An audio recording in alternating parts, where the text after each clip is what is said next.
प्यारे बच्चों, किसी ने बहुत खूब कहा है कि हम तब तक असफल नहीं होते हैं जब तक हम खुद हार नहीं मान लेते हैं। इन्हीं शब्दों के साथ में शुरुआत करेंगे आज की वीडियो में। आज की वीडियो हमारी है नीट 2025 की कट ऑफ को लेकर। ऑलरेडी पिछले 15 डेज से यूट्यूब पे हजारों वीडियोस अपलोड हो गई हैं कि नीट का सेफ स्कोर क्या है, बच्चों को एमबीबीएस कितने मार्क्स पे मिलेगा। जितने भी बड़ी कोचिंग इंस्टीट्यूट्स हैं, चाहे आकाश हो, एलन हो, फिजिक्स वाला, अनअकैडमी, मोशन, सभी ने कट ऑफ प्रिडिक्ट कर दिया है। बहुत सारे कोचिंग इंस्टीट्यूट ने कट ऑफ में ये भी बोल दिया है कि इस बार एमबीबीएस 500 से भी कम नंबर्स पे मिल जाएगा। क्या ये प्रैक्टिकली संभव है? मैं आपको हर एक चीज स्टेप बाय स्टेप प्रूफ करूंगा ताकि आप सेल्फ से ये एनालाइज कर पाएं कि इस बार कट ऑफ क्या रह सकती है। बहुत सारे बच्चे 400 नंबर पे इतने खुश हैं ना कि उन्होंने पढ़ाई स्टॉप कर दी। उनको लगता था कि इस बार उनको 420 नंबर आ गए हैं, उनको गवर्नमेंट एमबीबीएस सीट मिल जाएगी, तो वो एंजॉय कर रहे हैं, जबकि ऐसा बिल्कुल नहीं है। आप सबको पता है कि नीट का पेपर डिफिकल्ट था और वो सबके लिए था। पेपर डिफिकल्ट है तो कट ऑफ कम जाएगी, ये भी एक अकाट्य सत्य है। लेकिन क्या कट ऑफ 200 नंबर कम जाएगा? इस पे आपको थोड़ा सा सोचना पड़ेगा। नीट के पेपर में एक क्वेश्चन 4 नंबर का होता है और टोटल 720 नंबर का पेपर होता है, 180 क्वेश्चंस होते हैं। डिफिकल्ट पेपर क्या इतना था कि बच्चों ने फिजिक्स में 20, केमिस्ट्री में 20 और बायोलॉजी में 20, यानी कि टोटल 60 क्वेश्चंस को स्किप कर दिया है। क्या आपको लगता है? अगर आपको लगता है तो आप गलत सोच रहे हैं। बच्चों के फिजिक्स का जो पेपर था वो सही नहीं हुआ है, उसमें बच्चे 15-20 क्वेश्चंस गलत किया है या उन्होंने छोड़ दिया है। 10 क्वेश्चन लगभग केमिस्ट्री में बच्चों ने गलत किया है या छोड़ दिया है। लेकिन बच्चों ने बायोलॉजी में अच्छा स्कोर किया है। बहुत कम ऐसे बच्चे मिल रहे हैं जिन्होंने बायोलॉजी में 20 क्वेश्चन छोड़ दिया हो। 2, 4, 5 क्वेश्चन तो एक मानवीय वो है, लोग छोड़ सकते हैं। मैं मान के चलता हूं कि 10 क्वेश्चन भी बच्चों ने बायोलॉजी में छोड़ा होगा तो भी 50 क्वेश्चन ही हुए। अब आप सोचिए 720 का पेपर है और अगर आप 50 क्वेश्चन निकाल दें, लेकिन सभी बच्चों का ऐसा नहीं है। बहुत सारे बच्चों ने बायोलॉजी अच्छी की है, केमिस्ट्री अच्छी की है, फिजिक्स टफ था इसलिए उनका लॉस हुआ।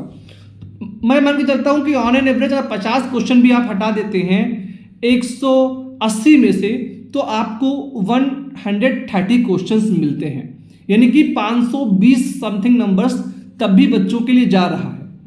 तो कहने का मतलब बहुत सिंपल सा है कि अगर आप जनरल कैटेगरी से हैं, आप ओबीसी कैटेगरी में हैं या फिर आप ईडब्ल्यूएस कैटेगरी में हैं और आपके नंबर 520 समथिंग है, 515, 520, 525, 530, 520 से ज़्यादा है, प्लस माइनस 5 नंबर्स को आप हटा दीजिए, उस रेंज में तो आप सेफ जोन में आ सकते हैं। लेकिन एक बात और समझिएगा, यहाँ पे बहुत सारे बच्चों के साथ में ऐसा हुआ है। मैंने एवरेज दिया है तो इसका मतलब यह है कि 520 का जो नंबर है यहां पर कंपटीशन भी ज्यादा होगा।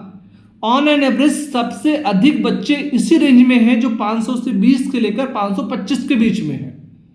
तो अगर आप सेफ नंबर की बात करें, मेरे अकॉर्डिंग खुद का दिमाग लगा के, तो जनरल, ओबीसी और ईडब्ल्यूएस बच्चों को 520 से अधिक नंबर लाने पे ही एक गवर्नमेंट सीट मिल सकती है।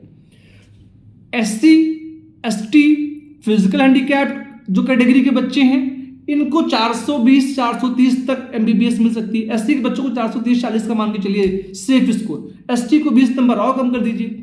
फिजिकल हैंडीकैप्ड अगर क्वालिफाई भी करेंगे तो भी उनको एक एमबीबीएस सीट मिल जाएगी। मैंने आपको जो चीजें बताई हैं, आप सोचिएगा कि क्या ये फैक्ट नहीं है? क्योंकि कट ऑफ कम करके बता देने से बच्चों को एमबीबीएस नहीं मिलता है। जिनके नंबर 490 से कम है, जो जनरल से हैं, जो ओबीसी से हैं, जो ईडब्ल्यूएस होल्डर हैं, उनको चाहिए कि वो अपनी पढ़ाई कंटिन्यू रखें, वो एक भी दिन वेस्ट ना करें। जो गलतियां उन्होंने अपने प्रीवियस एग्जाम में की है वो गलती वो अपकमिंग एग्जाम में ना दोहराएं। अगर स्टेट काउंसलिंग में उनको एमबीबीएस मिल जाता है so that's well and good, और अगर नहीं मिलता है तो उनका समय जो 2-3 महीने का है वो वेस्ट ना हो। ठीक आज से 10-11 महीने के बाद फिर से एग्जाम होगा मई के महीने में, और उस एग्जाम में आप इतने कॉन्फिडेंट होकर जाएं कि आपका सिलेक्शन हो जाएगा।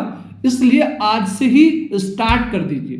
520 से कम नंबर वाले बच्चे हार नहीं माने, वो स्टार्ट रहें, कंटिन्यू रहें। अगर उनको बीबीएस मिल जाएगा तो पढ़ाई वेस्ट नहीं जाएगी, और नहीं मिलेगा तो उनका समय वेस्ट नहीं होगा। 520 से ज़्यादा नंबर जिनके 30, 35, 40, 45, 50, वो अपने आप को सेफ रख के वो चाहे तो पढ़ें या ना पढ़ें।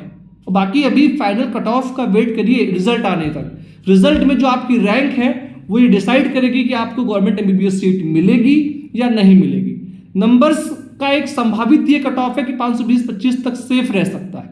बाकी हमें एनटीए की ऑफिशियल रिजल्ट का वेट करना चाहिए, उसमें सब कुछ क्लियर हो जाएगा। और ये 480-450 पे एमबीबीएस के सपने मत देखिए, ये प्रैक्टिकल में संभव नहीं है। आपको खुश करने के लिए बता दूंगा, आप खुश हो जाएंगे, बट मुझे नहीं लगता कि इतना कम कट ऑफ जाने वाला है। कोई बता रहा है उसको सुनिए, बट कुछ अपना भी दिमाग लगाइए। सो मैं इतना ही समय लूंगा आप सभी का इस वीडियो में। इतना ही, आप सभी ने इसको देखा, बहुत बहुत धन्यवाद। Thank you so much. जय हिंद।